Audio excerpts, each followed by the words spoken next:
this witness painting, this cross is elaborating a little bit here from a defense standpoint. He doesn't know for sure what happened.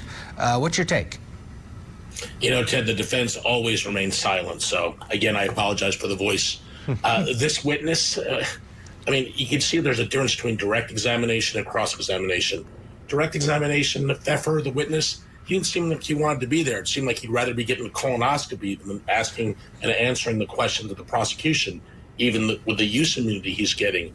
On direct examination, where he admits to this meth, Ted, most jurors that don't use meth don't like meth. They don't like meth. They don't like fentanyl. This has been introduced here. What his observations were under the cloud of meth, according to him. And even on direct, he tried to bloody up the victim by saying he was using meth too. So my take is, I think what the defense is doing here is they're trying to sew together a case. And suicide with a knife, very difficult sell. Only 3% of suicides happen that way. They've also suggested that perhaps this was an accident.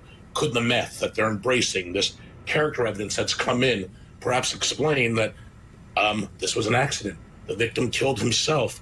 The defendant's on probation. This is why we see this deception. So as defense attorneys, a lot of time we embrace evidence, bad evidence that can be out there. And I think that's what the defense is trying to do in this case.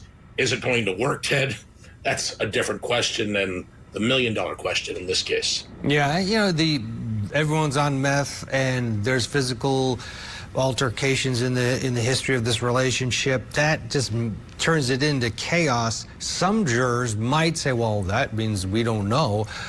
But the other knee-jerk reaction from a juror might be like, all right, well, I don't care what happened. A bunch of meth heads and something happened. I think she did it.